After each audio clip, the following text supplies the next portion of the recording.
Hi, this is Charles Kirsch, and welcome to Backstage Babble, the trivia night, to benefit dancers over 40.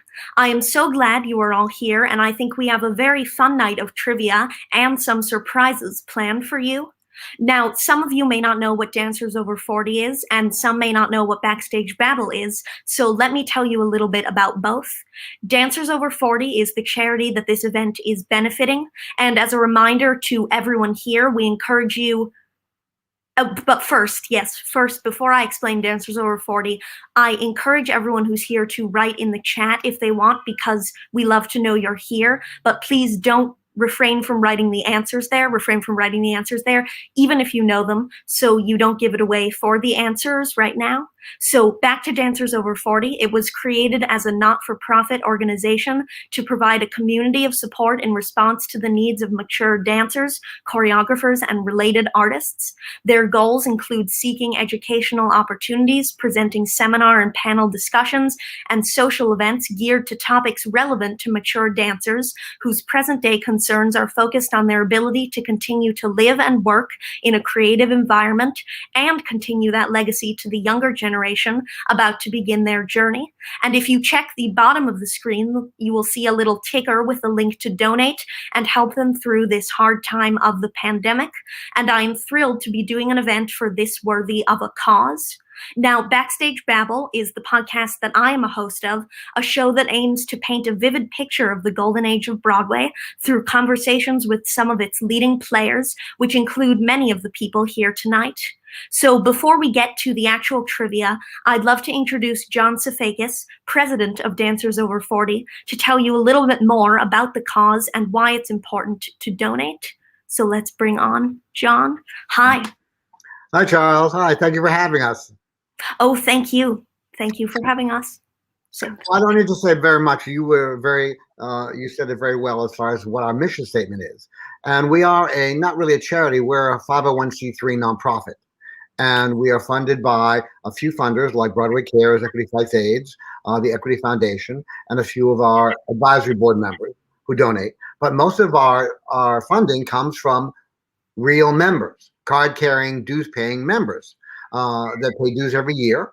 And some make donations on our patron wall, which is a very small wall. We have dancers, choreographers, assistant choreographers, directors, that kind of thing.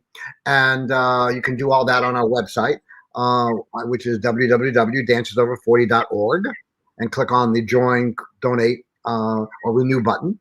Or you can just write to us and mail us a check, which is Dancers Over 40 at P.O. Box 2103, New York, New York 10101. But what we do is we really do a lot of panels and performances. We do casting seminars. We get approached by casting directors to get people to either be in commercials, especially, and to talk. So we have a Cast Us, Hire Us section. And we have a great YouTube channel that had everything we ever did. But we decided we were giving away the milk and the cow together. So what we did is we sort of put a little embargo on that. And now on our website, if you're a member, you get a passcode and your username, and you get to watch every single event we've ever done, which is Mark Bennett, Ron Field, every single choreographer and director we have done. And we've had all the people that have been in those shows in them. So Zoom has been great for us, especially since we are mature dancers, and normally we would have one membership meeting a year, and it would be New York based. But now that we don't have to be New York based, we're having these wonderful membership meetings where everyone all over the country can participate. So we see everybody. Oh my God, there's Carol. Oh, there's Carolyn. Oh, there's Penny. And it's really wonderful. They really love seeing each other, and it's really helped us a lot. So we will continue that even when we do get back into a theater to do some of our shows. That's great. We did the 60th anniversary of West Side Story, the 40th anniversary of Dancing with all the original cast members. So that's what we do. But we also have added ... and friends to our name, so that those people like Charles, who was a member, can join. You can be younger than 40, and you can also not be a dancer to join. And if you are a member, then you get to see all these videos. So that's the story. And we met Charles through one of our members, Ken Bloom, And that's how he's gotten to introduce some of our members for his Backstage Babble. And the rest is history. So let's get on with this trivia before I go on, because I could go on. So thank you, Charles, for doing this, and let's get on with the show. Great, thank you, John, for coming on. And obviously, the big winner will get this fabulous over 40 COVID mask, which I'm modeling now. They're great, and we do sell them. We have about 30 left from what we had, and they're great, and they're on our website. But whoever the winner is will get this tonight. Yeah. Okay, Charles. But don't worry, it's not the mask that he was just putting on, not that same one. And as he mentioned, I'm proud to be a member of Dancers Over 40 myself, with the addition of and friends. And I can tell you that those member meetings are really such a great way to connect with other people. And again, thank you for being on today, and you will be back at the end to say a little more. So I would love to tell the people who are here and haven't seen it before a little bit about how the trivia works. There will be 5 rounds tonight, all dance themed, and they will each be asked by a very special guest and will consist of 10 questions in a specific theme. 4 panelists will test their knowledge in all rounds, and whoever has the most points at the end gets the prize. The score will be tallied in between rounds as well as at the end. And the way the answering works is that they will write down the answers and all hold them up simultaneously. They all have a piece of paper and a Sharpie. So I think you've had quite enough of me talking. Let's introduce our answers for tonight. First up, we've got Kevin David Thomas. In addition to being the co-host of the podcast Behind the Curtain, Broadway's Living Legends, he has also appeared on Broadway in Les Mis and A Little Night Music. So let's bring him on here. Hello. Hi, Charles. Thank you for being here. So I'm excited. Next we have Todd Bonapane, a familiar face to viewers of Broadway and television from his performances in Cinderella, 30 Rock, Spelling Bee, and many more. Let's have Todd here. Hi. Hi, I'm here representing Movers Over 40.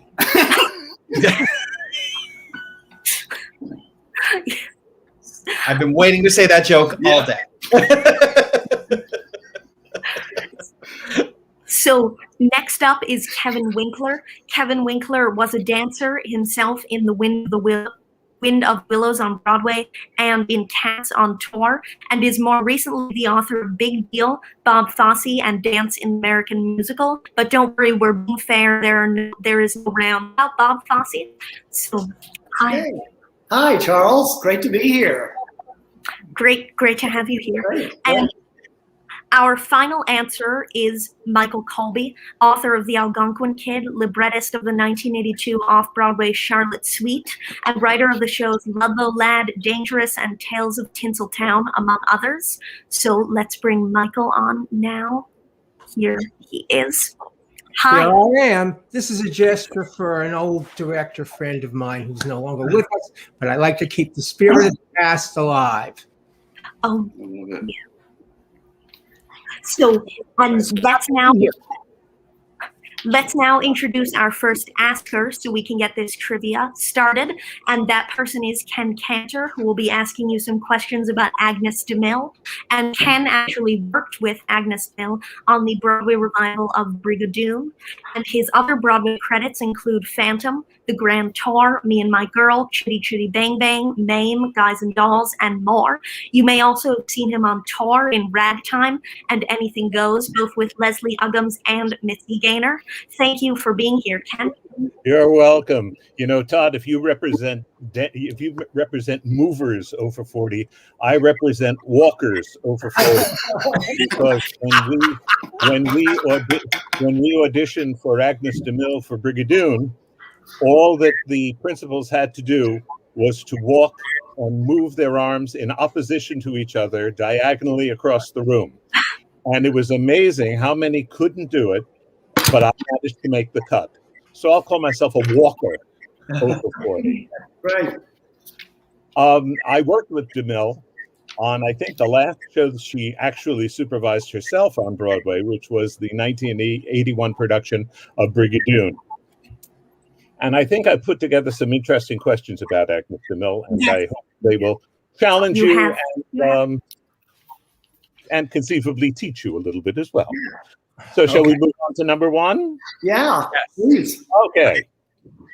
Number one, Agnes DeMille sometimes repurposed her musical theater choreography into other ballet works. Her ballet entitled The Bitter Weird was based on choreography from her Broadway show, a show for which DeMille won the very first Tony Award given for Best Choreography. Which DeMille Broadway musical was the original source of this choreography? You have 20 seconds.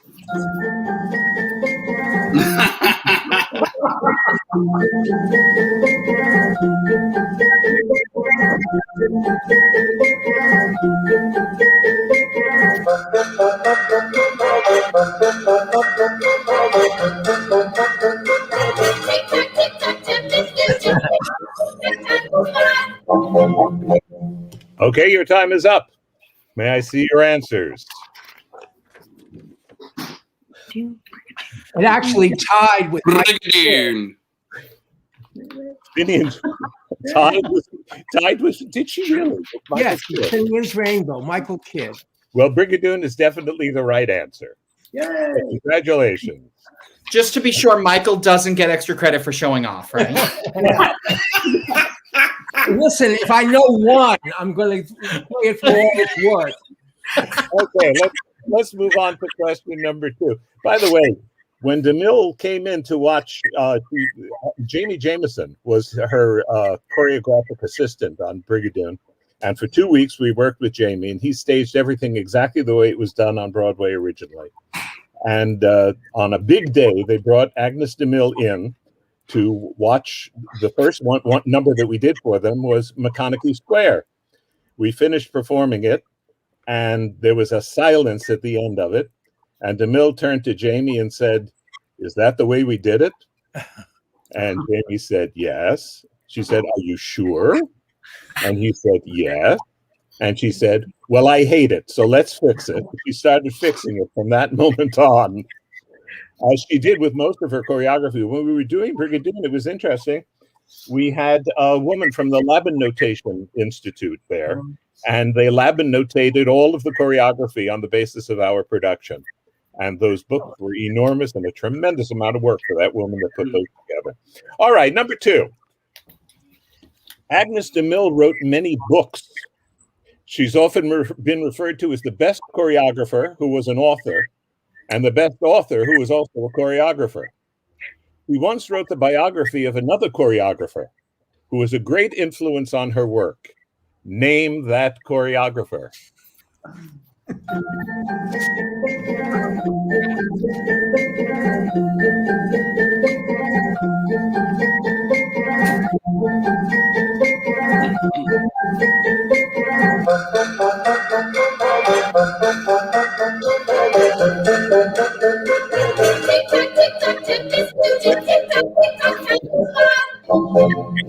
Okay, your time is up.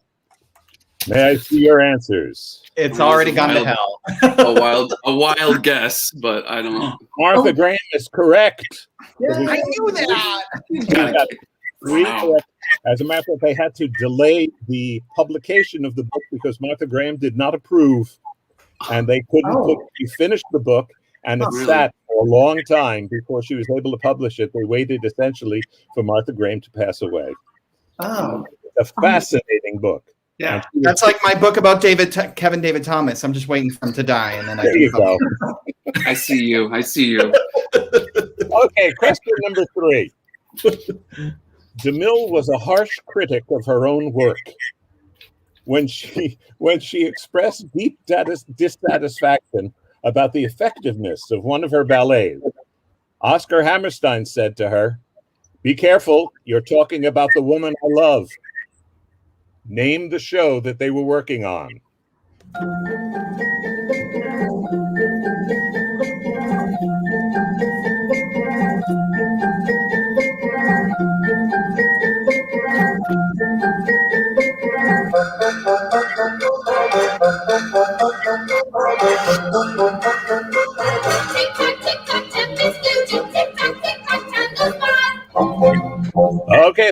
end. Hold up your answers. I don't know. Oh. Allegro. No one got it right. Oh.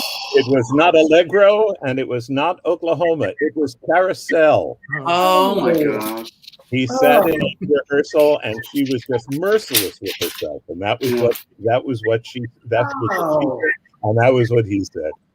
Okay, number 4. Pat Stanley won a Tony Award for appearing in a Broadway show choreographed by DeMille. DeMille was not easy with a compliment, but when she was watching Pat Stanley dance, DeMille was prompted to say to her, "You turn everything you touch into gold." Name the show.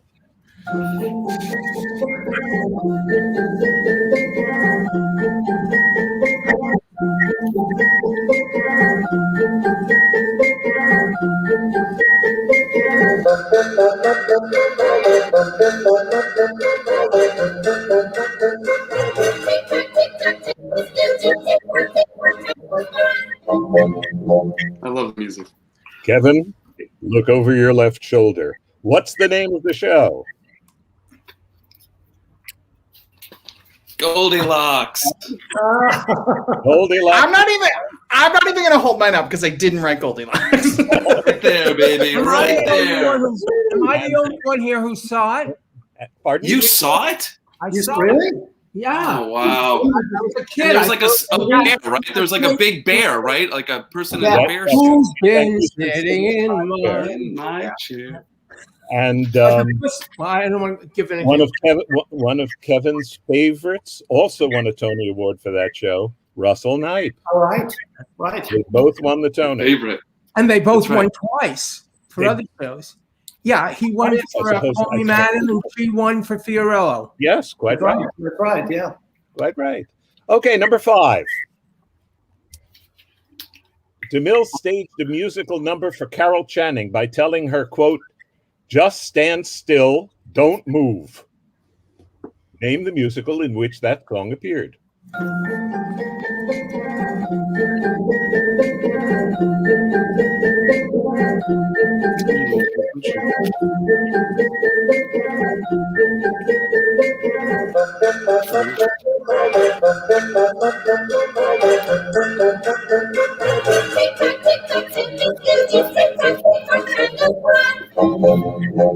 Okay, hold up your answers.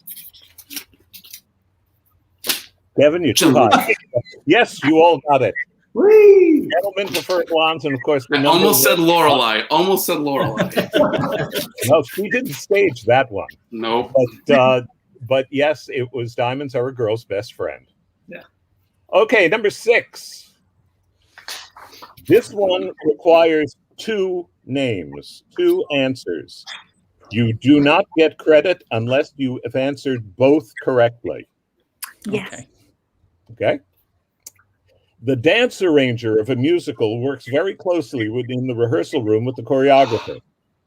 Trudy Rittman wrote the dance arrangements for 8 of DeMille's shows. Name 2 of those shows. Oh.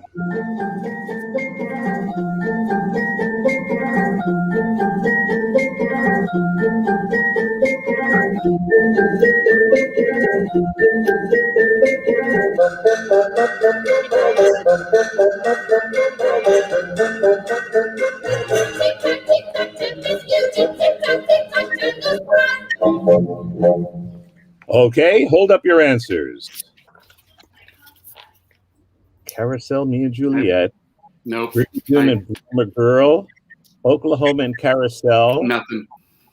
and I'm you dead. know, I put Kwamina. I don't even know. I What know I'm saying. I couldn't hear the end of it. Back and say, "Gentlemen prefer blondes." I know she did that. she did do Gentlemen Prefer Blondes, but nobody got 2 answers correct. Oh no. Let me tell you the shows that she did, that Trudy Rittman did. Trudy Rittman did not Love Trudy. Oklahoma. She did not do Oklahoma. She did not do Oklahoma. She did Carousel. Paint She Your did Wagon. June. She did Allegro. She did Gentlemen Prefer Blondes. She did Out of This World. She did Paint Your Wagon, The Girl in Pink Tights, and Come Summer. Oh. So no credit on that I one. was going to do Gentlemen. I could kick myself. Yeah. Don't kick yourself. It will just hurt you. All right. The next question. When DeMille's choreography was based on authentic native dancing, she would go to great pains to be accurate to the original steps. Name the famous Broadway dance of hers that was based on these 5 steps.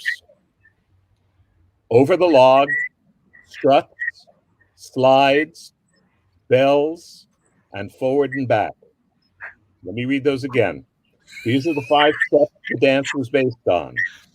Over the log, struts, slides, bells, and forward and back. And what do we do? What do I write? Do we write the number or the show? Name the number. The dance number. Great, thank you. It's from a musical. It's not Thriller.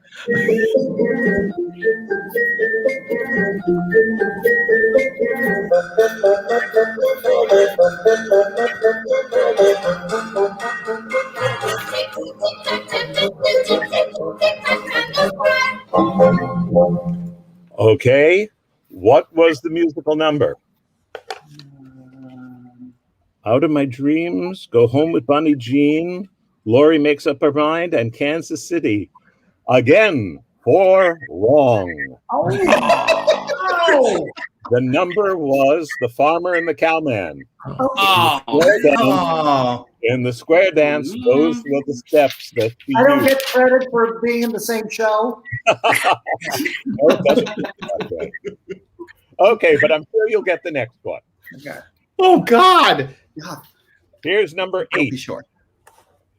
DeMille created a famous Civil War ballet for a show which E.Y. Harburg had written the lyrics. When Harburg saw the emotionally moved reaction of the audience to her ballet, he said, quote, "To think that a lousy little bit of movement can make people weep." Name the show they were working on.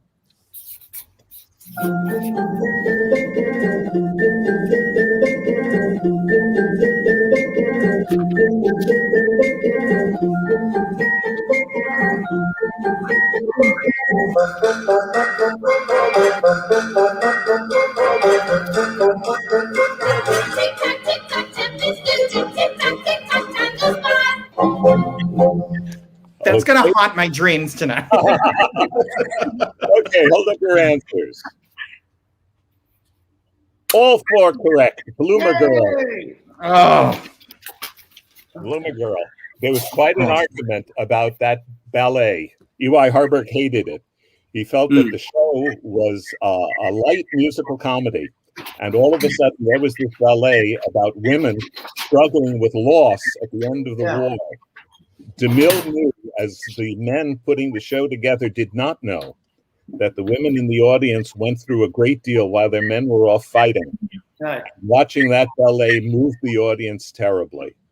And there is a wonderful video of that intact from the television production of Bloomer Girl, and it's well worth watching. Okay, number 9. We're DeMille- only on number 9?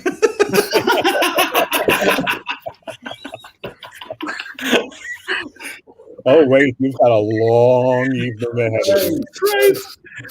Okay, number 9. DeMille often quarreled with the Broadway producers of her shows. When she was having problems with one of her famous team of sibling producers, DeMille said this about one of them, quote, "He would rather have lost a leg than a deal, and he was rather more likely to."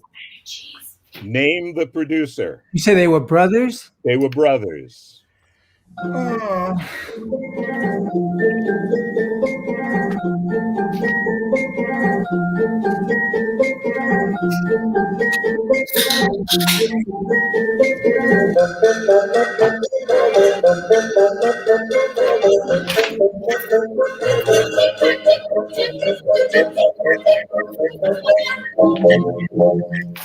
Let me see your answers.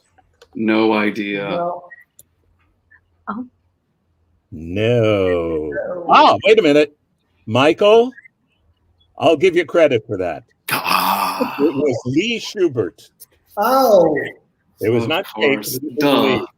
And she Of said course. that he would rather have lost the deal than a leg, and he was very unlikely to have lost the to have lost the deal. oh. Okay, here's your last question. By the way, the show was "Hooray for What" with Ed Wynn. Okay, your last question. Because of World War II, finding appropriate male replacement dancers for a show proved to be quite difficult. After One Touch of Venus opened, to what other famous Broadway choreographer did DeMille say, "I don't think it is quite ethical to tease the chorus boys away from my show at a time when they are so dreadfully difficult to replace"? Name the choreographer that she said this to.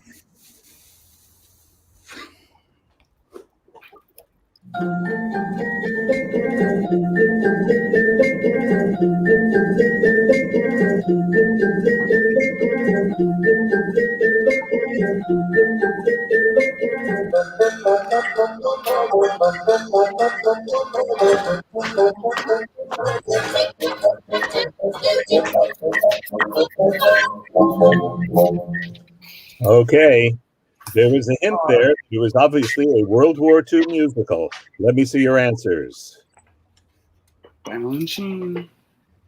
White, Robert Bolton, Michael Kidd, Balanchine? No, it was Jerome Robbins. She said it about dancers that abandoned One Touch of Venus and went into On the Town. Huh. Yes, yes, Wow. yes, yes. Oh, man. All right, those are my 10 questions. It's got to Okay. get easier from here. Thank you, Ken. Thank you, Ken. Good luck, man. Thank you. Thank you. Thanks. Not good. Oh, Well, he's tough. Tore the Band-Aid off. Oh, yeah. Sure. Ripped it off.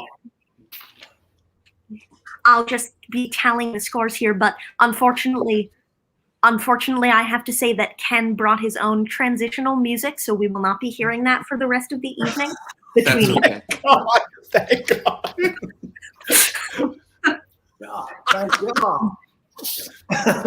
all right, and our scores are. Oh, All right, we have Todd Bonapane with 3 out of 10 at the end of this round. Eat that. We have Kevin Winkler and Kevin David Thomas. The Kevins are tied at 5, and we have Michael Colby leading with 6 points. Oh, Colby. oh. Right. And I knew 2 of them, and I guessed wrong. Okay. Well, still don't get All right. points. So. All right. This is the top of the heap for me. Well, okay, it seems like a good time to bring on our next asker, and that next asker is Michael Levine. In addition to having the largest privately owned collection of sheet music in the world, I know he doesn't like when I say that, but until they find a larger one, he does have the largest one, and he has also been a vocal coach to some of Broadway's best, like Laura Benanti, Kristen Chenoweth, Megan Hilty, and more. He has music directed Billion Dollar Baby and Carmelina at the York, and appeared at the Kennedy Center in This Funny World alongside Mimi Hines and Peter Howard. So he will be bringing some music to this evening, because what is really a benefit without any, and he will be playing Name That Tune with dance songs. Hi, Michael. Thank you for being Hi, everybody. I will say I got Jerome Robbins right. You guys, even though I got a lot wrong than you guys got right, so I wouldn't have done as well as you guys did. So these guys know how things are run now, but I'm going to tell you, the audience, that we're going to run this like the old show, What's My Line? And I'm going to describe a song, dance number from a Broadway musical. The Broadway musicals are from the 1950s to the 2000s, so they could be from any decade, 1930s, anywhere between the 30s and the 20s. You say now, and I will, and then we're going to go one by one. Charles is going to say for Kevin David Thomas, he's going to say KDT, so we don't get confused with Kevin Winkler, and he's going to say somebody's name, and they're going to ask me a yes or no question about the musical, which could be the decade it's from, whether it's a solo composer or a team, whether it's won Tony Awards, all kinds of questions. And when they get a yes question, they'll continue asking yeses, just like on What's My Line, until they get a no question, in which case I'll say no, and Charles will pick the next person, which is going to be a random sampling of people. So I'm going to do a little test question, which you still may not get, but this doesn't count. This is just so you see how the game's played. And this question is okay. This number. Oh, and for those of you with perfect pitch, Kevin David Thomas, maybe you know, I am playing them. Or, since none of you are perfect pitch, it doesn't really matter. But I am playing them in the score keys. So just a question about that. Great. Great. First question is: this number began with a very visible conductor, and sometimes usually I'll be playing 3 notes. Sometimes I'll play 4. Sometimes when you don't get it after a while, I'll do it again and play a 5th note or a 6th note until you really get it. So here are your 4 notes. So I know you may know it now, but let's pretend you don't, and let's start with KDT or Charles. Pick somebody to start. This doesn't count. This is just a fake question. All right, we'll start. Go ahead, KDT. I was just going to go. Is it from the 60s? No. Charles? And then let's go to Kevin Winkler. Is this a show from the 1970s? No. Charles? And Michael Colby. Is it a song from the 50s? No. Charles? Todd Bonapane. Is it a show from the 90s? No. Charles? Oh, and then, well, we don't have to do it all the way around for this instance. Yeah, let's say. I'll give you some clues. It's from the 1980s. Okay. It was written by 2 men. It was a success. It won a lot of Tonys. And the notes are again. Any guesses from our panel? City of Angels? No, that was the 89. Really, this is 19. Well, no, it's 80s. You're right. What's the name of the show or the song? The song. You're always going to want to name the song. And it's a big production number. Here's another clue. It was the opening of the 2nd act. Here's another clue. It was on the Tony Awards. So you guys could keep asking questions like about the star and whether he won Tony Awards or whether he was, from this country or another country. Here's another hint. He was not an American, the star of the show. So the answer is Come Follow the Band from Barnum. Oh. Come Follow the Band, because I picked that. My mentor was Peter Howard, who we just talked about, and I did a lot of shows with Peter, and I thought I'd do a Peter Howard show. So that's an example that doesn't count. Now you guys have to get ready. Let's play. Okay. All right, I'm in. Okay. There will always be a question you haven't thought of that you will ask, and I will try it. All right, here's the first question. I mean, Are you guys ready? Yeah. Okay, this entire score was written in pastiche. This song celebrated a famous dance of its time. Here are your 3 notes. I got it. Let's go one by one. Let's wait till Charles picks somebody first. Well, I think if you know it, I'll go with you first, Michael Colby.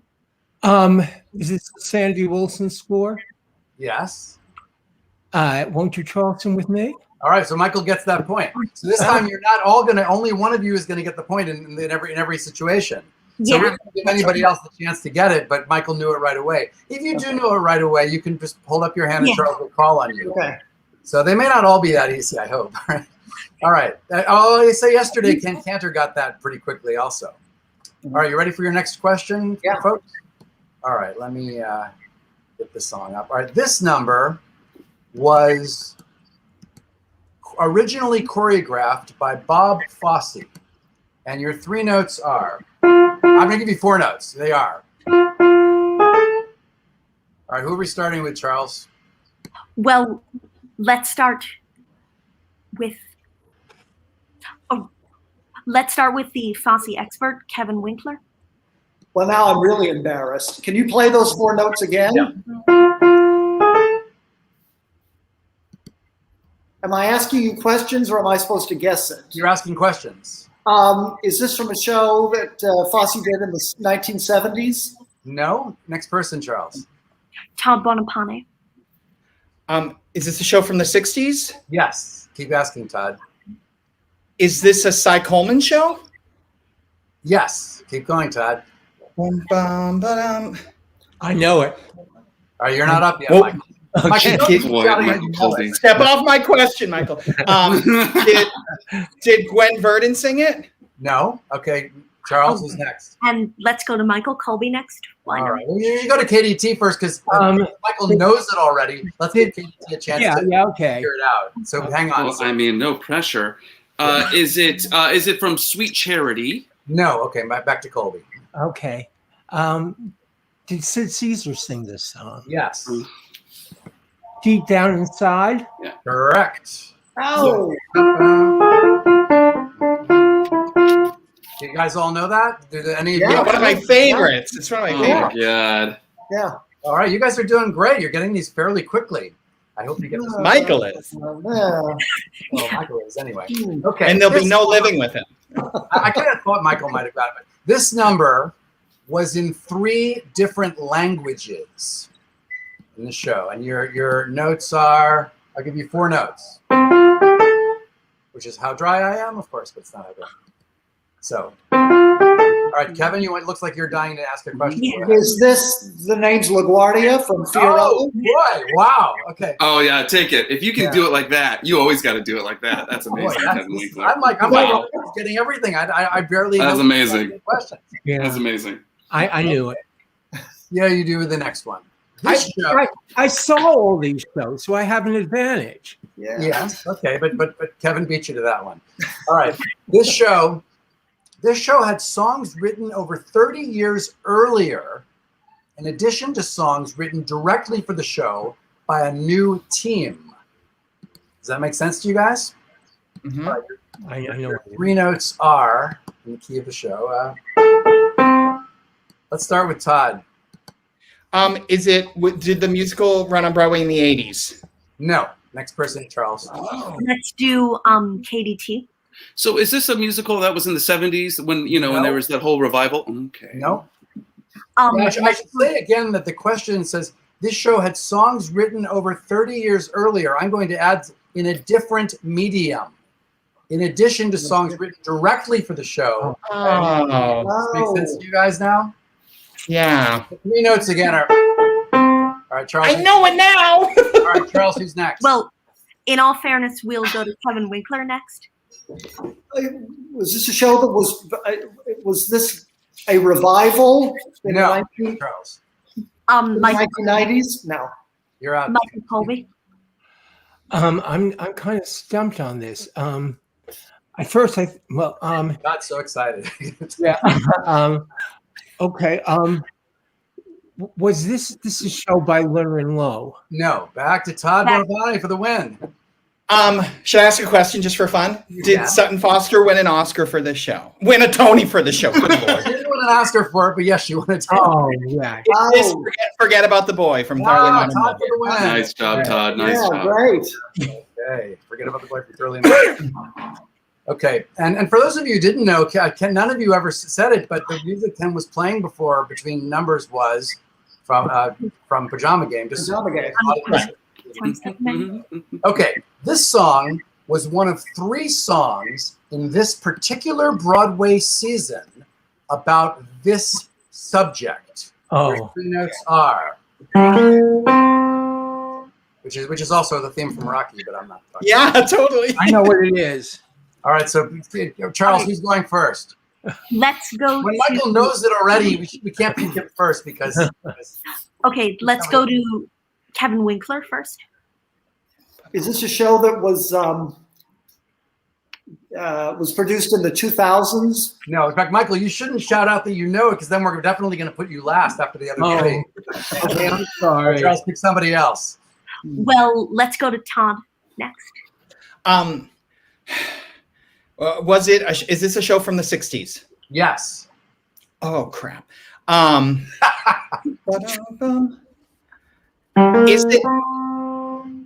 Is it a Cantor and Ebb show? No. There you go. Okay. Let's go to Michael Colby now. No, he's last. It's got to get No, I'm last because I know it. Oh, Maybe just let them all get their questions out.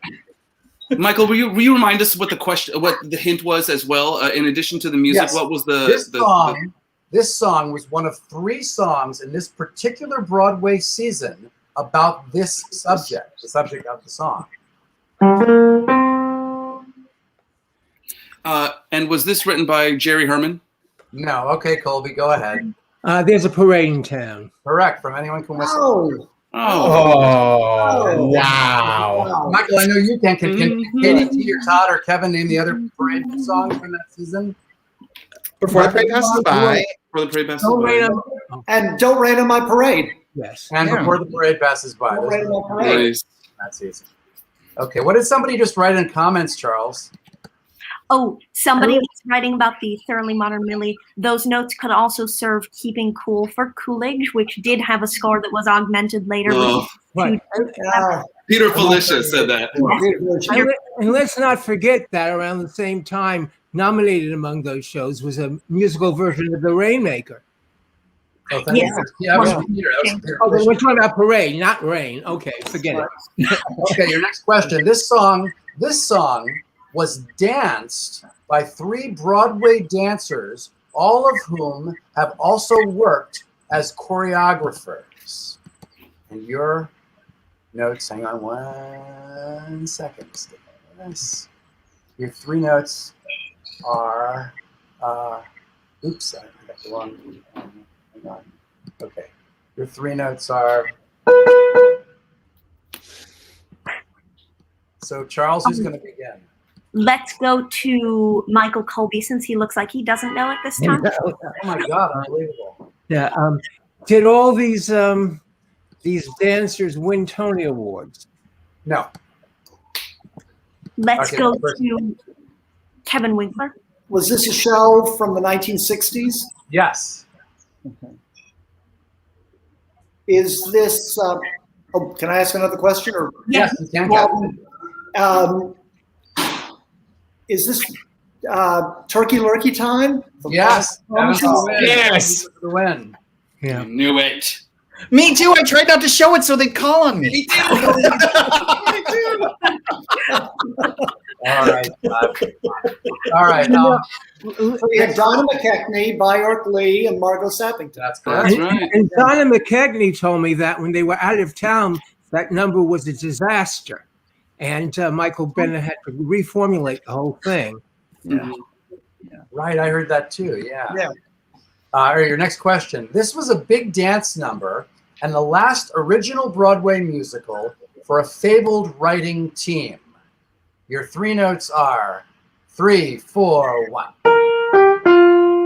Which has got to dance, but it's not what I'm picking. All right. Can I say it? Oh, What? I know what it is. Michael, let's let Todd go. Okay. Go ahead. Ask me a question. Is this a musical from the 1990s? Yes. Keep going. Is this Willamania from the Will Rogers Follies? Yeah. God, you guys are doing really well. Hey, Wow. What I know, I know. all right. This big company number was used as an advertisement for another company for many years. And your 3 notes are I don't mean company as in the show company. no. No, not the show company. It was this big company number, an ensemble number, was Okay. used as an advertisement for another company for many years. Your 3 notes are back to all right, Todd, Charles, who's beginning? All right, let's go to Kevin David Thomas. Go ahead. Jeff. Is this yes? Is this in the first act? Yes. Great. I get another question. You All do. right. 50-50. 50-50 shot with that one. Yep. Is this choreographed by a male? Yes. Let me make sure. Okay. Oh, it's not Bennett or Agnes DeMille or Champion. Yes, it is. Okay. Yes, it is. Is it one of the choreographers from our evening tonight? That's like the theme, Gower Champion. No. Oh, okay. Then Okay, Charles. that's great. Okay, let's go to Todd Bonapane. Ba, ba, ba. It sounds like a little night music to me. Can you say the clue one more time? Your Yes. clue? This this big ensemble number was used as an advertisement for another company for many years. Is this a Jerry Herman song? No. Charles? Okay. Let's go to Kevin Winkler. Was this a show that was choreographed by Peter Gennaro? No. Charles? Let's go to Michael Colby. Was this a Mel Brooks musical? Yes. What a country. Oh, Michael Colby for the win. Yeah. Wow. My goodness, Michael Colby. Very well done. Do you know So that what was song? it a commercial for? Amtrak. It was the big Amtrak commercial for years. Really? Oh. I remember that. Yeah. Some of you may know that All American is one of my favorite shows. So Yeah, so that's another reason I Yeah. How can you go wrong with Anita Gillette? I know. Did you guys know that? Did you guys know the song? You knew the song, yes? Did any of you know that it was Amtrak? You didn't know it was Amtrak. No. I just remember growing up going, that's from All American. Just like I remember that when I grew up in Washington, D.C., and I found out that the Eyewitness News theme was the song Superman from It's a Bird, It's a Plane, It's Superman. When I saw the show, Really? that's the news Dun, theme. dun, dun, dun, dun, dun, dun. Wow. It's Superman. Yeah. Oh my God, I love it. Okay, this all-male song got a lot of extra attention after it was featured on the Tony Awards. Your three notes are. All right, Charles? let's go to Todd Bonapane. Did this song feature some kind, a certain amount of nudity? Nope. Next, Charles? Oh. Let's go to Kevin David Thomas. Okay. Would you say the cast of this show is mostly almost all men? Yes. Ask again. Kate. Could you play it one more time? Is this a show of, is it from 1776? Nope. Kevin? Charles? Let's go to Michael Colby. Is it from the Scottsboro Boys? Nope. Charles? Let's go to Kevin Winkler. Was this from a show choreographed by Tommy Tune? Yes. Yeah. Kevin, you can ask again. Was it a show that was that opened in the 1980s? No. Okay, Charles? And back to Todd Bonapane. Okay, now I'm really thrown off. I'm just gonna ask what I think it is. No, I'm going to give you a fourth note. Here are the first four notes. Yeah, is it the Aggie song? Yes. Yes. But That's why I asked if there was nudity, because they take off their shirts. They're not nude. They still have their bottoms on. They show bums. They show bums. On the Tony Awards? I don't know if they do. I kind of thought that's where you were going with that. In the Tony Awards of my dreams, they do. Okay, your last question is this. Let's see. This number is from an oft-revived Broadway musical. And your notes are... Charles, who's starting? Oh, right. Sorry. And let's start with Michael Colby. It sounds like a song. Is it Lauren Lowe? Yes. Is it Wouldn't It Be Lovely? Nope. Charles? Oh, okay. Let's That's go not in their to big company number. let's go to Charles? Kevin David Thomas. KDT. Will you play it again, Michael, please?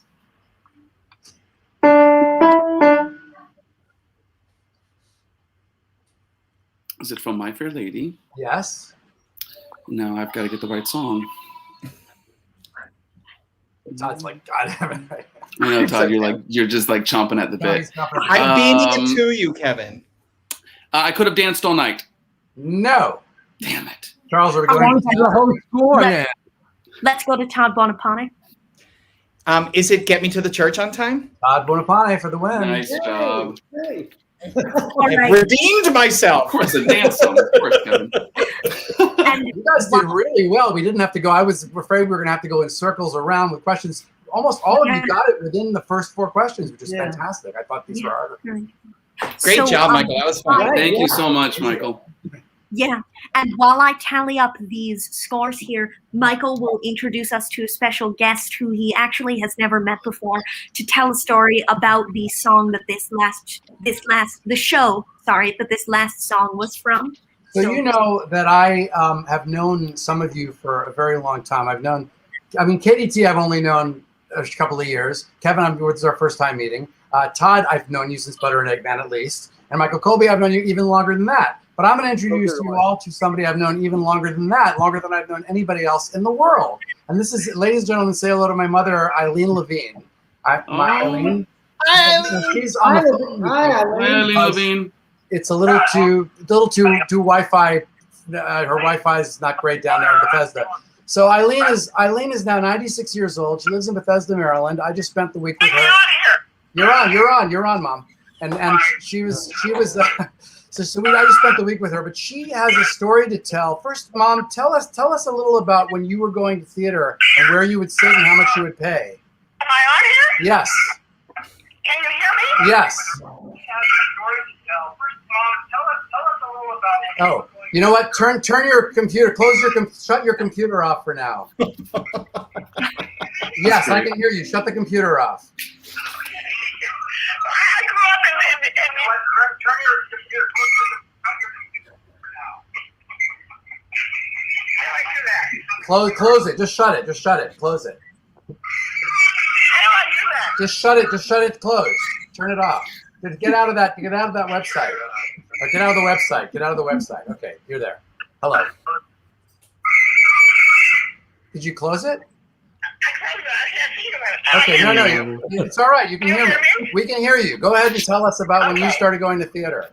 What was then the West Side, not the Upper West Side, in the 30s and 40s. I'm 96 years old, so and my family, we all went to the theater all the time. We just loved the theater, and we usually sat in the second balcony. The seats were 55 cents each. But in 1956, I was then about 30.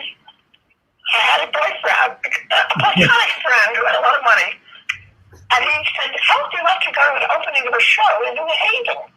And I said, "Oh, that sounds great." So we took up the train, had steak dinner on the train, got it to New Haven, sat down in the orchestra, and I looked. The seat next to me was Kitty Carlisle, and next to her was Maud Hart. And it was the opening night of My Fair Lady. Oh. And it was one of the most exciting things I ever saw. Everybody just cheered. I especially remember the rain in Spain, and everybody just stood up and just cheered. So it wasn't until much later that I discovered that's not in the original Pygmalion. That the rain in Spain or hurricanes hardly happen is also not in Pygmalion. It was a 1938 movie that Johnny Bernard Shaw wrote for it. But it was a wonderful, wonderful experience, one of my most exciting theatrical experiences. And 3 weeks later, I had my own ticket. I went and saw it again in my usual seat. Up to the 55-cent seats in the second balcony. And believe me, the orchestra is better. That was on Broadway. You saw it on Broadway. Yeah, Broadway came to Broadway, right. Right. So you saw it both in New Haven and Broadway. You went opening night on New Haven, yeah. So I thought you guys would get it, ladies and gentlemen, we'll all get it. Yes. That's amazing. That's a fabulous So story. come to the ball and say a prayer for me tonight, I guess. Oh, those were in it off Broadway. You saw some cut songs that were in it in New Haven and not in it on Broadway. Yeah. Great. Well, thank you so much, Michael, and thank you, Eileen, for being here and sharing that wonderful story with us. Thank you. All right. Well, the scores at the end of this round are, this is just great. You all did great. And especially considering that only one person can get it right for each question. So tied with 4 are Todd Bonapane and Michael Colby. Then we have Kevin Winkler with 2 and Kevin David Thomas with 0 for this round. Ouch. Okay, so moving on to the next round, we have world famous dancer Lawrence Laritz. Lawrence has danced with the Paris Opera, the Chicago Ballet, Germany's Hamburg Ballet, and more. He also appeared on Broadway in Fiddler on the Roof with Herschel Bernardi. He's the creator of the off-Broadway musical Boobs the Musical, and he has his own dance company entitled Dance Celebration, which has received special praise from the White House. He appeared in State Fair at the Muni with Ozzie and Harriet Nelson, and later Can-Can at the same venue, and we'll be hearing his questions about the intersection of ballet and Broadway.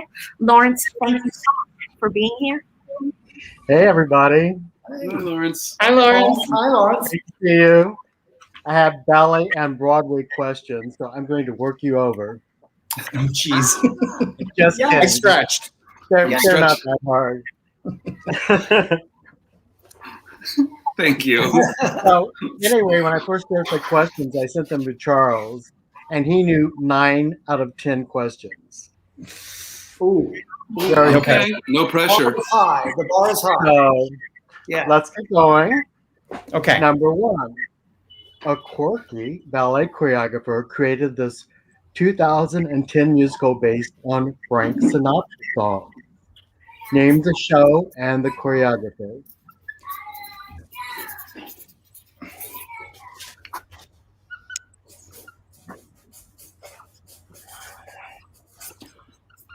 God, I don't remember that show's name.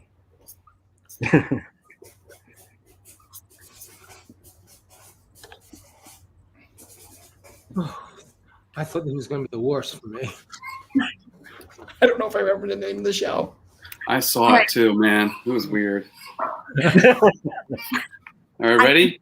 Yeah, Yeah. I think that's You can't see my writing, but it says Twilight Dark times they are changing, but I think I'm wrong. Oh, Oh. no, I'm wrong. I'm wrong. so. Michael's writing. No. All right. So Michael, Colby, Yes, and Michael. points there. Yay. Thank you. Todd is close No. second. I couldn't remember the name of that show. I couldn't either. started to write "Come Fly with Me," and then I It realized should have been called "Come Fly with Me." Yeah. And I just watched that whole Jackie Hoffman thing, Charles, where she was like Oh, trolling yeah. them the whole time like, when she was doing Addams Family. My God. I should have maybe have done "Moving Out" with the Billy Joel songs Yeah. because I ran for like 3 years. Anyway, number 2. This choreographer. hey, the ghost of Father Thorpe. Yeah. Oh, we lost you. We lost you. You're You back. lost me? You're back. Yes. This choreographer who played Anybody's in the original cast of West Side Story created a theatrical dance production of Broadway's greatest dance numbers. Name her.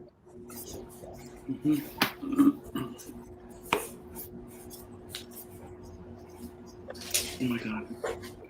So Fun says actually this year's Dancers Over 40 Legacy Award honoree Jerry Kansas. Ooh. And can I give one more hint? No, not no. She choreographed one of my I found it. favorite shows. All right. I Choreographed think the Apple Tree on Broadway. that's. I think Also, And another one, Ready. a I'm favorite. of ready. I'm wrong. okay, the dance numbers show was the American Dance Machine. Yes, Oh, that's yeah. yes, yes. Oh, I just wrote a name and it was the wrong name, so I'm not even showing it. yes. Just ask for her name. Theodore Becker. I actually rehearsed that show for 2 weeks at Hart's house where they were. But- They had like free rent there. So But I did rehearsed it for 2 weeks. She told me to come to the theater on a Sunday because she was going to put me into the show. So I did. And it closed the next day. So I never got on stage. Oh, She no. also Oh, man. she also choreographed one of my favorite shows, Darling of the Day. Yeah. Yes. Yeah. I loved her. She was great. That would not have helped me, but thank you, Michael. You only asked for her name, not the American Dance Machine. Right? Right. Okay. Yeah. Okay, question number 3. A famous ballet duo performed their farewell performances for 2 sold-out weeks at the Uris, now Gershwin Theater on Broadway, in 1975. What are their names? Say that again? The whole question? Yeah, I couldn't understand what you said in the beginning. A famous ballet duo performed their farewell performances for 2 sold-out weeks at the Uris Theater in 1975. And What are their names? I will note that this is the Broadway credit of Lawrence's that we did not say, just in case, because it would give the answer to this question away, but he also danced in the show. So I think, are we ready to? I'm ready to say I don't know. Oh, Kevin. Okay. Ready? Ready? I don't know. Yes. Kevin Yes. and Oh, Two Kevins are correct. Yay! Yay! High five. Fontaine. I was a kid in the School of American Ballet, and every day in Stanley Williams' class, it was the main men's class. Famous people came in every day, so you just got used to it, and you would ignore it because it was Jacqueline Onassis, Robbins would come in and watch, Balanchine, all these famous people from around the world, so you're just like over it. And so one day this older man came and sat in the chair, and I saw him like watching all the boys in class, and afterwards Stanley Williams came to me and another dancer in class and said, "This gentleman would like to speak to you after class. His name is Sir Frederick Ashton." Oh, wow. Wow. So Wow. I went out, and he said, "Can you come to an audition tomorrow? I'm doing the farewell performances of Marguerite, Fontaine and Nureyev on Broadway, featuring the ballet Marguerite and Ormond, and I need some young dancers to dance with them for her suitors." I'm thinking to myself, "Oh my God, I can't do this." I'm a little kid in the Midwest. So I went to the audition, I got it, and I went to the statements. Do you know that Nureyev actually toured in a musical? It didn't last long. He did a company of The King and I. Right. Yeah. I know a couple of dancers that were in that stories. Number 4. Everybody should know this one. Fiddler Maybe. on the Roof opened on Broadway in 1964. A former ballet star won the Tony for originating the role of Golda. Name her.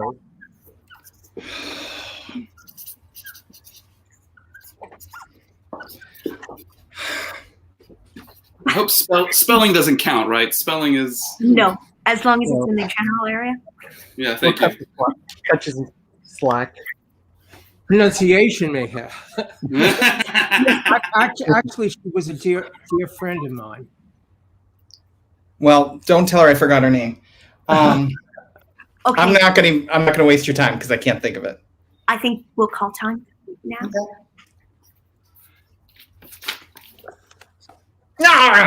Of course. Yeah. She, the year she was in Zorba, and she lost to Angela Lansbury. George Oppenheimer, the critic, wrote an article in which he said he thought Dorothy Loudon deserved it in Quigley's Are Falling. I wrote him a letter and I said, "This is why Maria Kornilova could have won it in Zorba." And in the Variety poll that year, Angela Lansbury tied with Maria Kornilova, who got a vote from George Oppenheimer. Wow. Wow. Wow. Huh. I did the last revival of Fiddler on Broadway that Jerome Robbins directed, and the last revival that Maria starred in with Herschel Bernardi, and she was a doll. She was married to George S. Irving. Yeah. And because I was a ballet dancer, she took me right under her wing from day one and like protected me. And I just loved her. I did a reading with her that led indirectly to my writing Charlotte's Suite, but that's a long story. Huh. Question number 5. An all-male version of Swan Lake was on Broadway in 1998. Name the director and choreographer. And it's the same person, just two? No. Yeah. That, I got Okay. one. I think we can show now. Show. Sorry. Yes. Yes, yes, yes. Yay! Bingo, everybody. Across the board. That's the only time a ballet won the Tony Award for best choreography. Yeah, Yeah. yeah. It was so moving. I was crying during it. Put on your thinking caps. Question number 6. Uh-oh. In this musical, Charles knew the answer, of course. In this musical, a millionaires, played by Nancy Walker, gives $1 million to a Russian ballet company so that she could perform in it. Name her. Oh, name the show. Sorry. Oh, I was like Nancy Walker. No.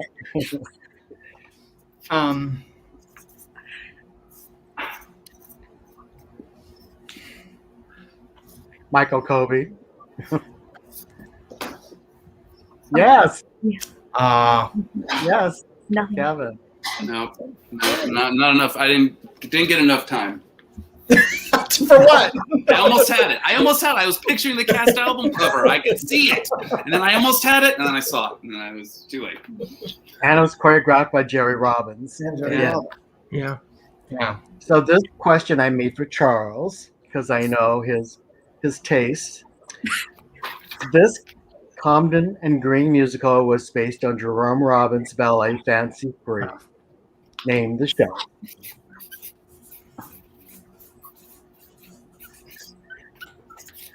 All right, let's hold it up.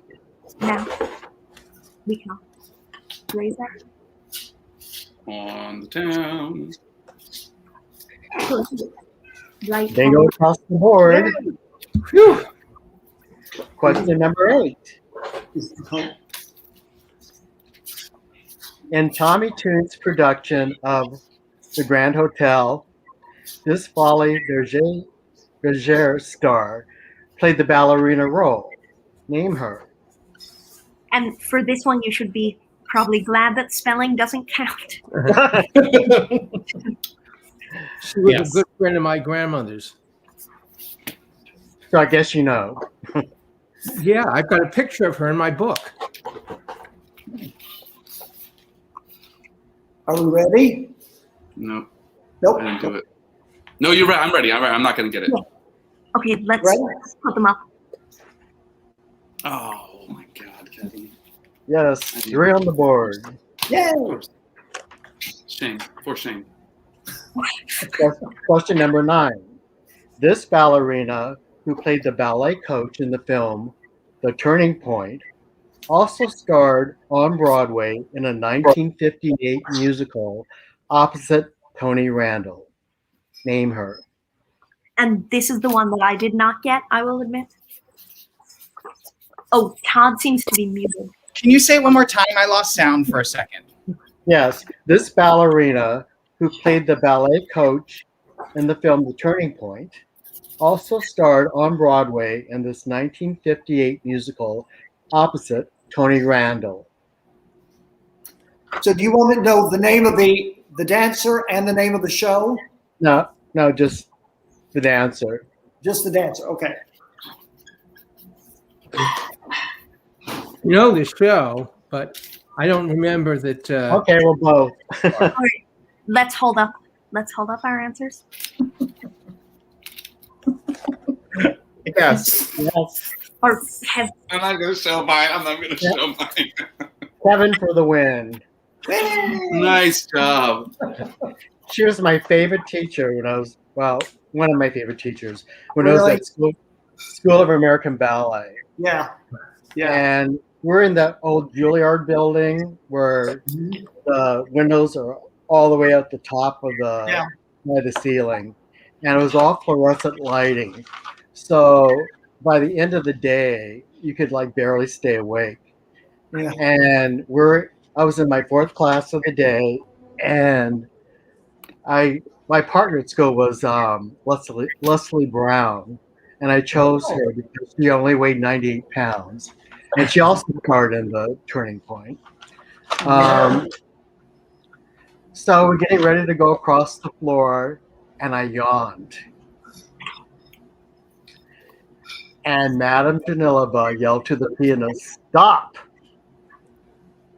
And she looked at me and was like, "Oh, I'm in trouble. I'm going to get kicked off of my scholarship."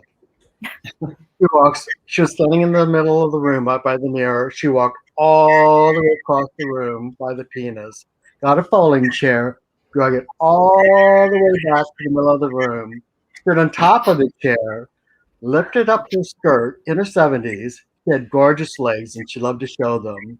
She stared at me and she said, "What, darling, I bore you?" Ooh. And I was dying. She got off the chair, she stood and gave me the biggest smile. And she motioned to the pianist, "Okay, you may begin." I never yawned again. You never did that again. No, never again. So you're at the end. I did a theme inspired for today. Okay. This musical had a ballet choreographer, starred his wife, and has a spring theme. Has what? A spring theme, being that this is the first day of spring. It's a ballet choreographer. The show starred his wife. Correct. Okay. A part of it has a spring theme, a reference. It's a famous. I'll give you a hint. It's a famous song. Anybody? Let's try holding them up now. Anybody know? I can give you more hints. I'll take more hints. Yeah, I'll Rogers take another. and Hart. And it Rogers was and Hart? Yes, and it was at Encores in the last couple of years. Okay. Yeah. I mean, that's not the original. That was the Encore's version. That was Encore's production. Yes, it was very good. I supervised 2 productions of that, but not the one in Encores. I did the 2 with Phyllis Newman. So you're asking us for the name of the choreographer and his wife? No, the name of the show. Actually, the name of the show. Yeah, but the original that was true of, and the Encores. In the original, it was twice true. Right. Exactly. And it was made into a movie also. Right. Yeah. Let's hold up our answers now. Oh, okay. Oh, it is I Married an Angel. The correct answer is I Married an Angel. I got it. And spring references to the song "Spring Is Here." Yes. Burgess to the original. And he's my neighbor. The choreographer was George He's my neighbor. Balanchine did it for his wife, Vera Zarina. Yeah. And if you go back to about, I believe, the 10th episode of my podcast, you can hear my interview with Josh Bergass. Okay, I'll look for that. I did a show that it was a gala at Lincoln Center that I helped produce, and Vera Zarina was in the show.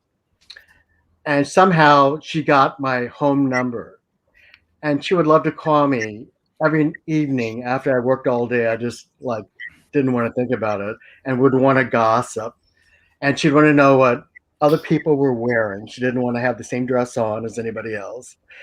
And when you picked up the telephone, she'd always say, "Zarina here." It always made me laugh. Lawrence, one of the 2 times I supervised I Married an Angel. The angel was played by Virginia Seidel. Oh. The other time it was Valerie Mahaffey. It was who? Valerie Mahaffey. Oh. Of TV fame. Yeah. All right. Well, Lawrence, thank you so much. That was really fun. Thanks, Lawrence. Thanks, Lawrence. And I'll remind everyone that Lawrence is a board member of Dancers Over 40, and going along with that, please donate to Dancers Over 40. So our next guest is up to ask about a chorus line and Michael Bennett, and who is more suited to deliver this trivia than an original cast member of a chorus line, Carolyn Kirsch, and that's no relation, as hard as that may be to believe. In addition to a chorus line, Carolyn has also appeared on Broadway in Coco, How to Succeed in Business Without Really Trying, Dear World, Happy New Year, Sweet Charity, Hallelujah Baby, Promises, Promises, Ulysses in Nighttown, La Grosse Valise, and Chicago, on tour as Velma and Company on tour. And others may be curious to know that she appeared in 2 shows that closed before opening night, one out of town, Breakfast at Tiffany's and Lolita, My Love. And if you want to hear Lolita, my love. Wow. And if you want to hear more stories of her amazing career, you can listen to my interview with her, which just dropped today as part of this. So here is Carolyn Kirsch. Thank you. Yay! Hi, Carolyn. Hello, everybody. Hi. Hey, Carolyn. Hi. How you doing? I am amazed at how well you all are doing. Oh my God. Yeah, you're impressive. Okay. I feel that I am here to give you a break from really thinking hard. I think our questions are going to be simple for you. I think, we can have a little fun. And are you ready to go? Yeah. You're already my favorite, Carolyn. But the doctor ordered. Okay. Number 1. What was the original name of a chorus line?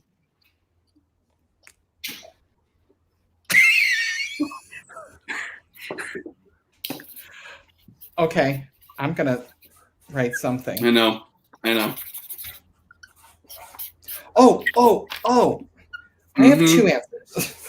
No. Two. Are you guys ready? Well, except for me, I'm still on a little screen here, and I can't read what they wrote. Can you read them? I never got big here. That's what I did. What's it say? Dancers Project? No. Just chorus line. Say that again. What? Oh, I just wrote chorus line with no You're right. Oh. You're right. Right. Oh. Do you know why the was added? So that you could be number 1 in the ABCs. So that you could be ahead of Chicago, and there was a major rivalry going on with Mr. Fosse and Mr. Bennett at that time. So, okay. Number 2. There are 2 styles of dance used for the opening audition of a chorus line. What are they?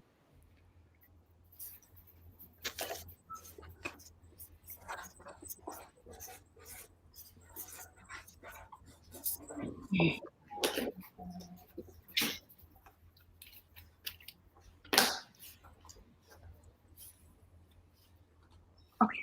I guess we can show answers or. Okay. Ready? Got him up there? Okay. Charles, is everybody right? I really can't. You're this much for me. So. All right. Todd Bonapane, Kevin David Thomas, and Kevin Winkler get it right for this round. Great. Okay. Ding, ding, ding, ding, ding. Okay. Number 3. After the opening and dancers are cut, how many remain on the line talking about their lives to the director, choreographer, Zach?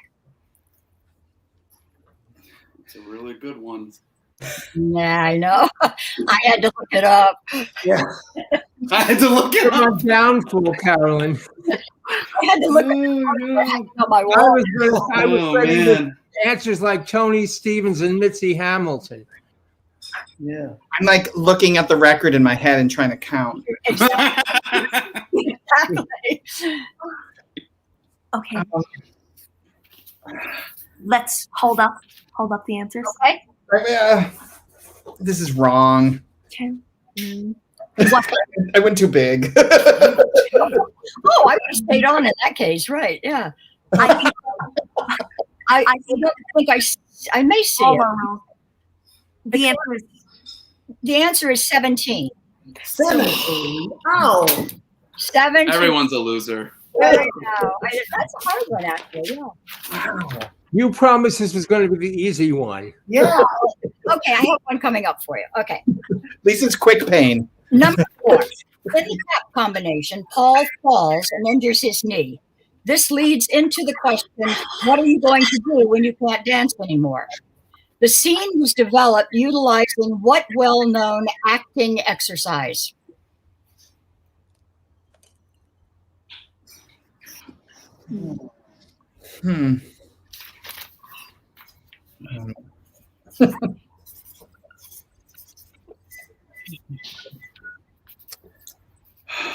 Stab, a wild stab.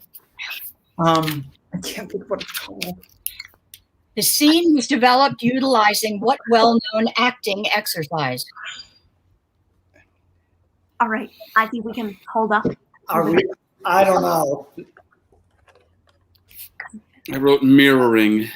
I didn't write anything. Those are good guesses, though. I love the I don't know. That's, What's the answer?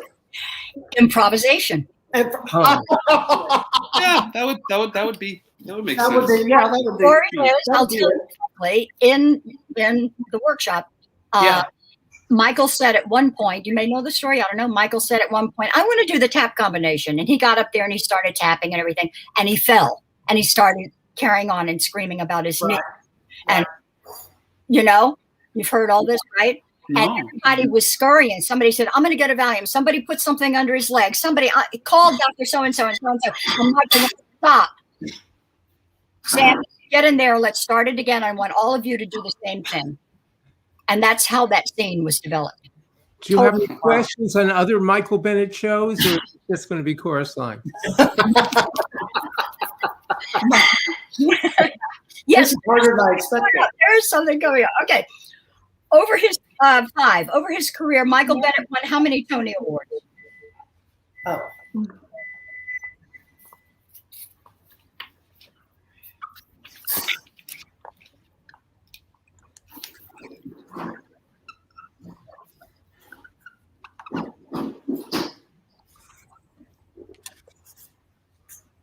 I'd love to be able to make this better because I can't see you guys. Charles, can you see who's got what up?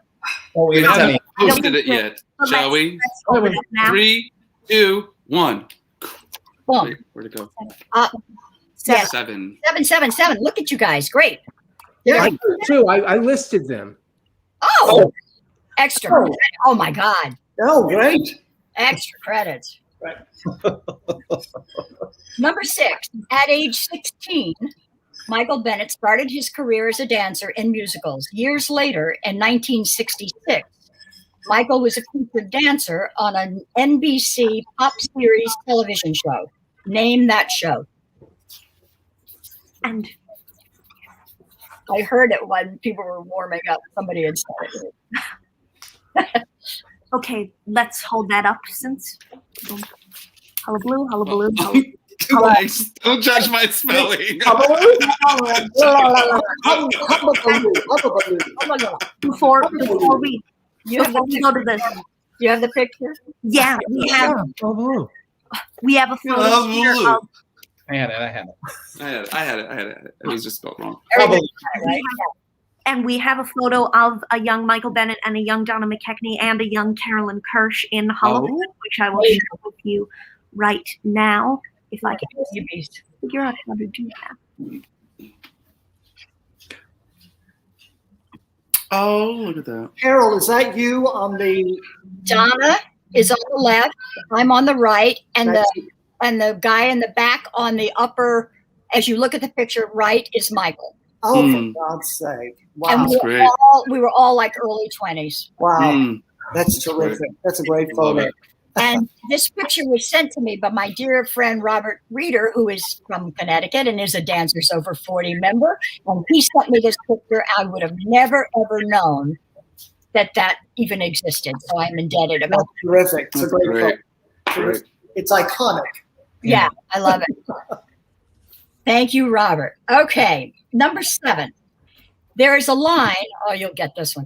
There is a line in a chorus line spoken by Bobby. To commit suicide in blank is redundant. Michael Bennett was born in this town. What is it?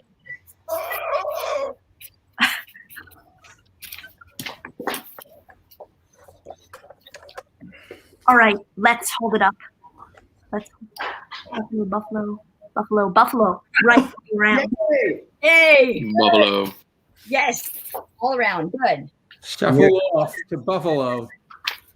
Who was the first person to replace Donna McKechnie as Cassie on Broadway? Not including understudies? No, not including understudies. I was the first understudies. Yeah. It was not me. Yeah, I know. All right, and let's show our answers. Oh my God, fail. Everybody got it? Not me. Are Except you? you, Thomas. Yes, everybody got it. Yeah. Okay, good. Number 9. Michael was assumed by many to be the heir apparent to Jerome Robbins. Why was this? A, he had a strong ballet background. B, he wanted to direct as well as choreograph.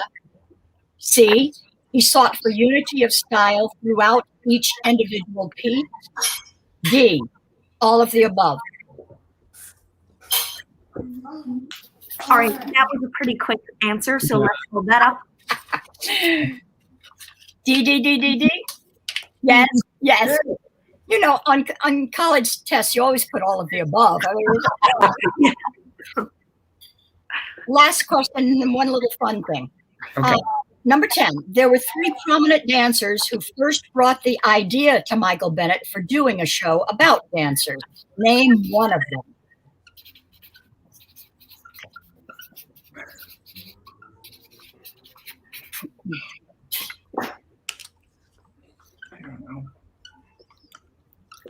All right, let's Got 2. let's hold it up. I have 4. What have you got? Let's Come up with one.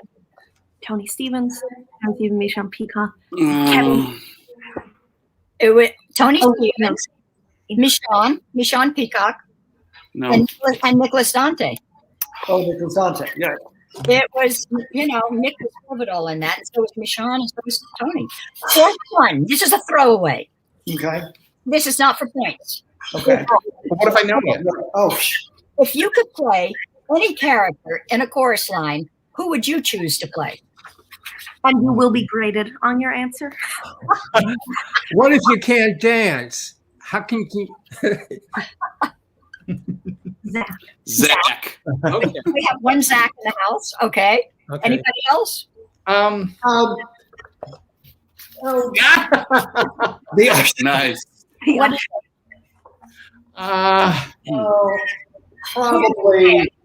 probably. Bobby? Bobby's a great one. Love that character. Well, just on looks alone, I think I'd have to be Val. Yes. Oh, yes. yeah. Yes. I'm surprised. We usually get one Cassie in the bunch. You We know? should have said Lois. Is what we should have said. Is Lois. We should have said Lois. Yeah. I've never had that much stamina for Cassie. That's it for me. You guys did wonderful. Thank you, Well, Carolyn. thank you so much. Thank you. Carolyn, you're great. So great to have you here. Thank you. Thank you so much. And I realize now that I stupidly forgot to announce the answers announce the scores at the end of the last round.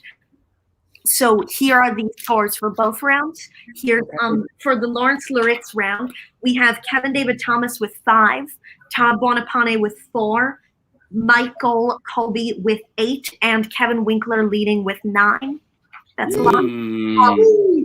Then for the Carolyn Kirsch round, we have an even split. We have Kevin David Thomas and Michael Colby with 6, and Todd Bonapane and Kevin Winkler with 7 each. Hey, whoa. Wow. Could there be a tie tonight? Yeah. So now it's time for our grand finale, our last round, and we have a very exciting asker for you to ask about Gower Champion, fitting since he starred in one of Mr. Champion's greatest hits and was Tony nominated for it, and that show was 42nd Street, and his credits also include Sweet Charity, The Producer, Applause, Beauty and the Beast, Hello Dolly, which he both directed and starred in on Broadway and took on the title role at the Mint Theater. He also directed and starred in An Evening with Jerry Herman, himself and Florence Lacey on Broadway. So I hope you all have guessed by now that it is Mr. Broadway himself, the legend Leroy Reams. Howdy do. There he I want is. you to know, before this evening began, I had black hair.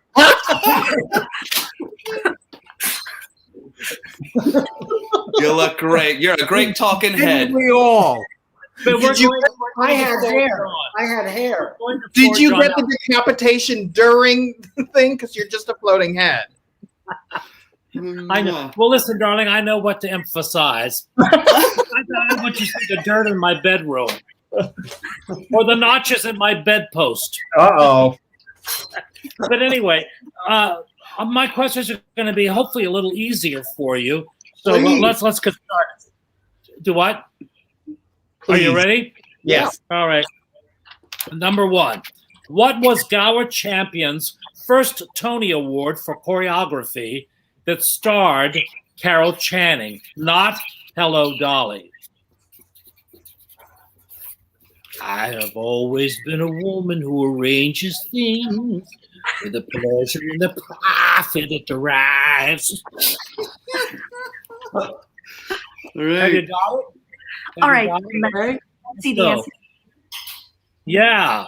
Yeah. Yeah, I told you it was going to be a little easier. All right. What Broadway musical did Gower Champion direct and choreograph that was based on a Shakespearean play? I know that. I actually saw it. And it's the first time that the audience ever talked back to the actors on stage. I can still sing some of the songs. I'll sing it after the answer comes out. And a thank you to Peter Felicia. Someone wrote, "Is Leroy in a Eurythmics video?" That's what works for me. They're going to get me. Anyway, sing Rockabye. Oh, well, go ahead. Show him. Yeah. He got it in the air. He got it. And I'll never in the forget air. that night when someone said something's rotten in Denmark, and someone yelled at, "That's not the only place." And when she strangled herself with her mic cord. Yes. And as she's strangling herself, the audience started applauding. Beverly D'Angelo. And did it close with one performance? Yes. It was a very short. Yeah, very short. I saw Anyway, number three. What Broadway musical won Gower Champion his first double Tonys for direction and choreography? His first Broadway show where he won both Tonys for direction and choreography. And ready? Yeah. Here we go. Oh God, you all are so good. See, I probably made them too easy, knowing you all are so smart. All right, you'll get this one too. Nice. What Broadway musical did Gower Champion direct and choreograph that was based on the MGM film Lily?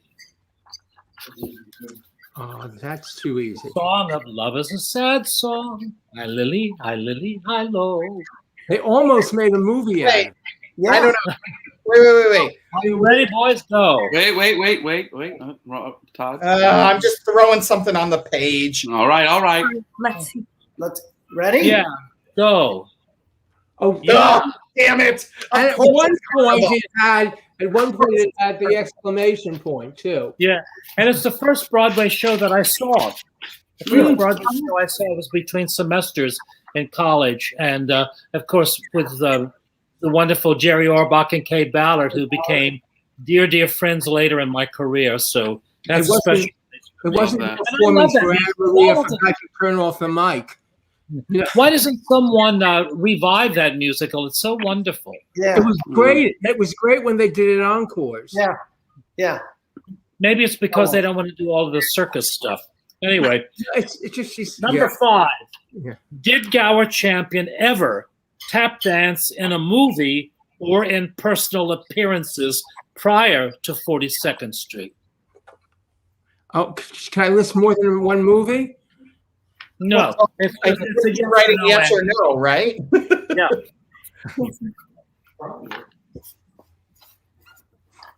And let's hold up. Let's see what you all wrote. I believe he tap danced in both of these. Everyone says yes. Well, yeah. No. He never tap danced. Oh, he didn't. Trick Okay. question. I was going to say no until Colby Because knew he all the couldn't tap dance. Well, he danced in them. Yeah. That's the irony of doing 42nd Street, because, you know, his two assistants, Randy Skinner and Karen Baker, put all the steps, and he designed everything. And then I did my own tapping in We're in the Money. He didn't tap dance, but the sounds that we made in the ballet, he did. But he wasn't a tap dancer. And of course, what's the irony of it is that both Bob Fosse and Gwen Verdon could tap dance. And Bob Fosse had a tap dance act with Marion Niles, his first wife. Right. And yet there was never any tapping in any of Bob Fosse's work. So Gwen never tap danced. Yeah. It's amazing. Yeah. Anyway. You'll get these. Name the two Gower champion Broadway musicals that starred Robert Goulet and Angela Lansbury. And again, unfortunately, you'll have to only get 1 point for both, or no point. One didn't come in. Yeah, but it was still a Broadway musical. Wait, two different shows? Yeah. Okay. Shows. Robert Goulet and then Angela Lansbury. Do you know that wait. the Robert Goulet show was the first to lose $1 million? Yeah. Wow. Yeah. Okay, guys, you've got these. I know you do. Yes. Yeah. Yes. Okay, here we go. Name the Esther Williams movie where Gower and Marge Champion danced with elephants. Oh. That's not a movies. I've danced with a few elephants myself. I may have gotten this almost right. I'm just going to guess. Well, the movies are maybe a little more difficult because it was early. Okay, what you got, boys?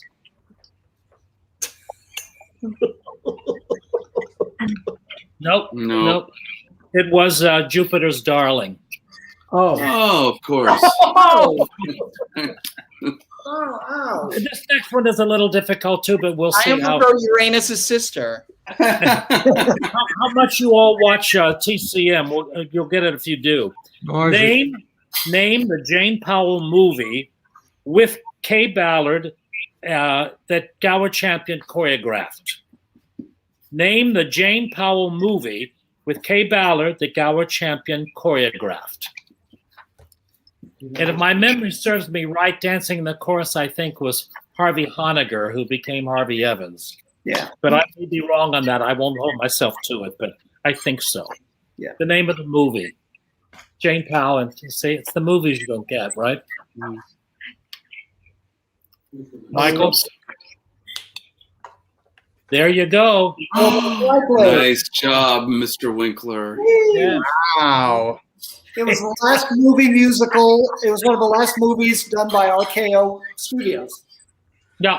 And it actually had a wonderful number that was done with water called Balboa, where they danced around in the water. It's wonderful. It's worth watching. Harvey's in that. Isn't that the one with an occasional man? What's I'm that? sorry? Isn't the song An Occasional Man from that movie? No, that's from the Girl Rush. Okay. All right. You'll get this one too, I'm sure. Name the Jerome Kern song that Gower and Marge Champion danced to in the MGM movie Lovely to Look At. Name the song, the Jerome Kern song they danced to. And Lovely to Look At. Catherine Grayson. And was Ann Miller in that too? I can't remember. Yeah. It wasn't a very good movie, but the numbers were fun. Yeah. Okay. You got it? We ready? Yeah. I don't know. Yep. Oh. That's right. Nice, Michael? Kevin. No, I got it wrong. Yeah. They're lovely to look at. That's, yeah.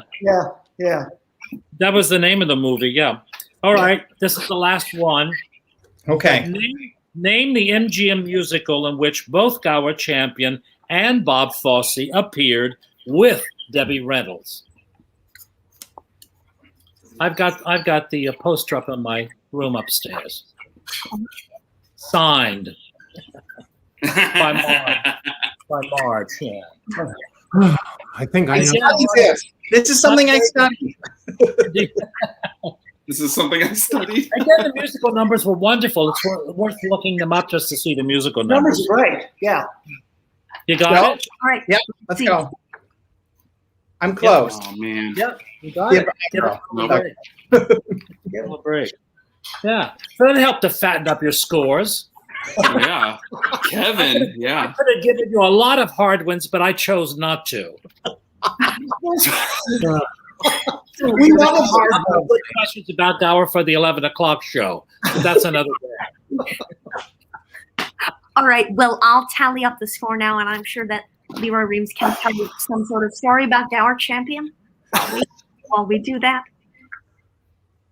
Well, it was interesting about one story that I will tell you is that when we were doing the show, I told Gower I was born too late because I wanted to always be in the MGM musicals. And he said, he said, as a matter of fact, I came at the end of that at MGM. He said, so I know what you're talking about. He said, because, but he said, I'll make a gift to you of that for this show.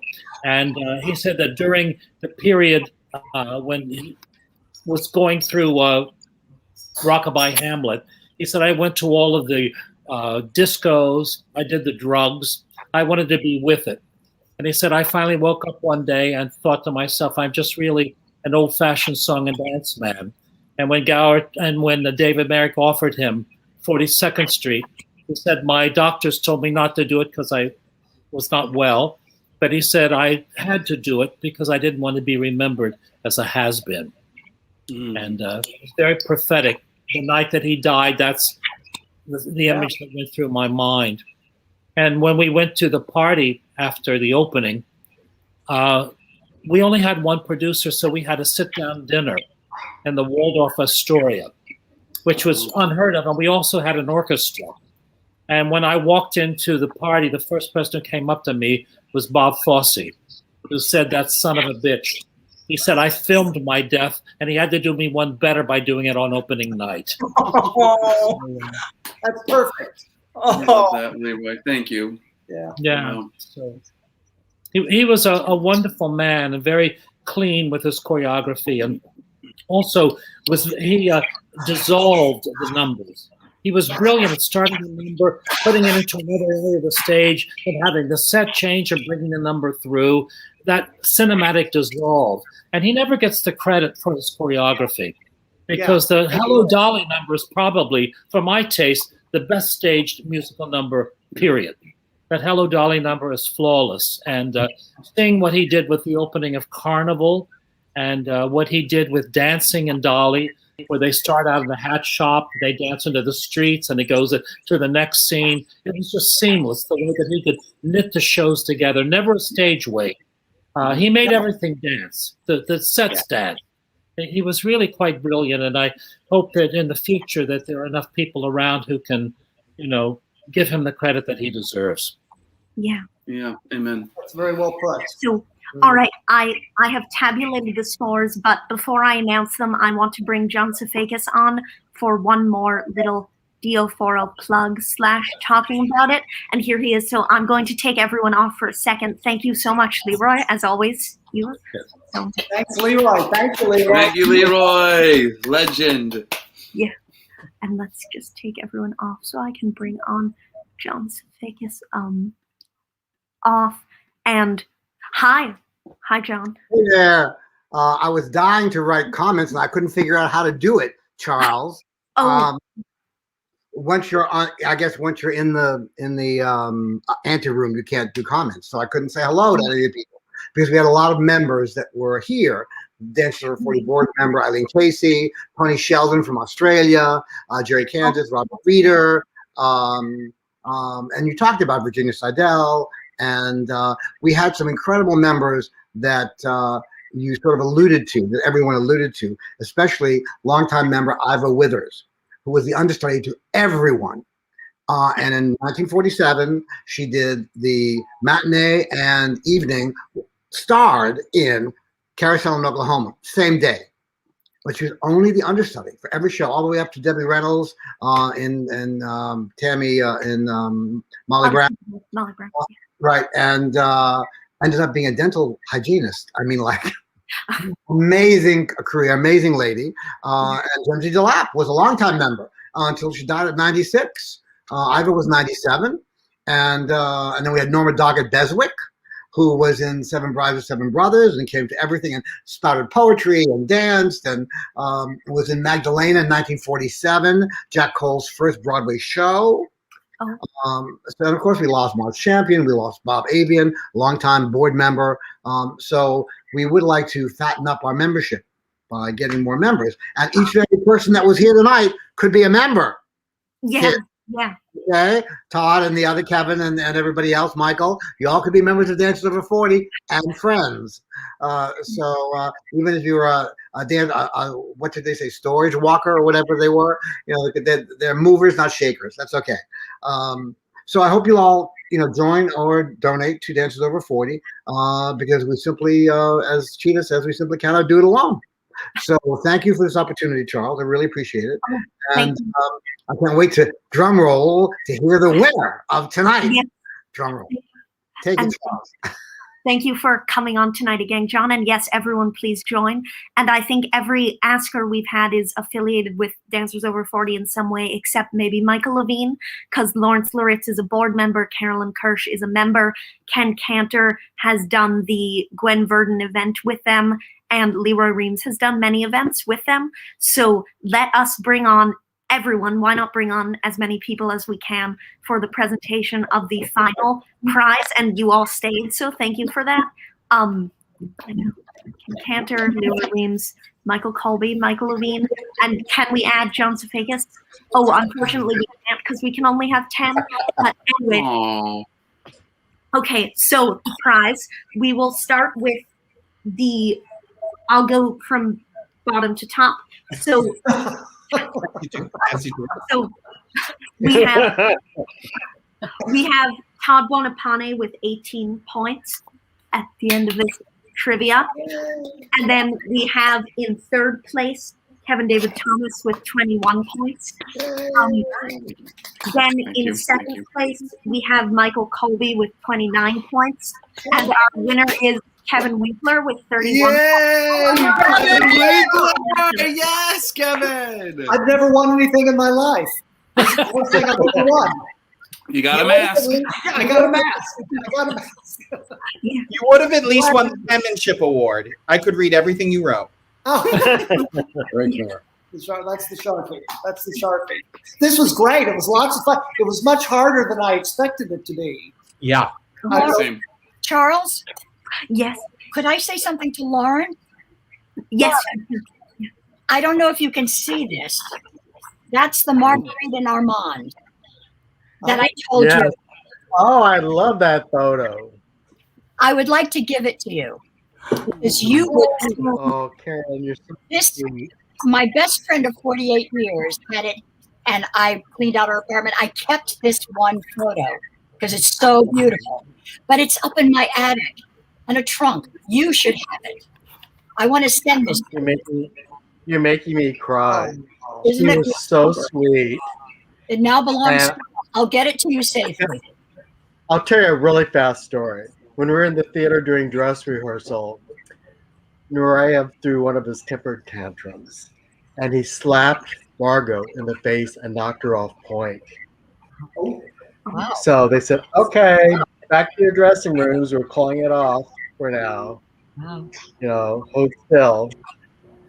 So the company manager had to speak to both of them, and came back. She was a professional and did a sold-out 2-week engagement. But she was so sweet and lovely. It just like broke my heart that happened, you know. But he had a temper. His favorite thing to say backstage was "asshole." Everybody, asshole. And isn't it wonderful? That's what he used, and that's what he used when he went to the baths all those times. Oh boy! Oh boy! Well, thank you, everyone. I have witnesses to prove it. I wasn't there. And Charles, thank you for hosting. This was wonderful. Charles, you're great. You're a wonderful host. Let's Thank do you. it again. Do it again. Yeah.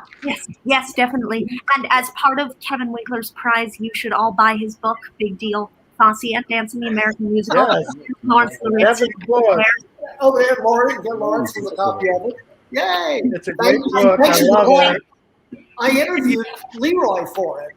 Do you remember that, Leroy? Yes?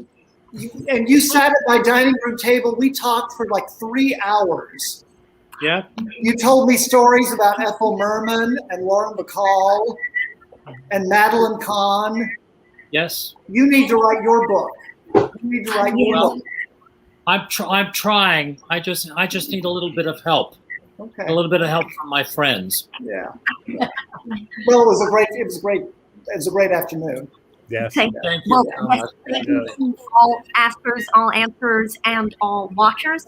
So goodbye, everyone. Thank you again for watching. Thank you, Charles. Thank you. Bye. Bye, everyone.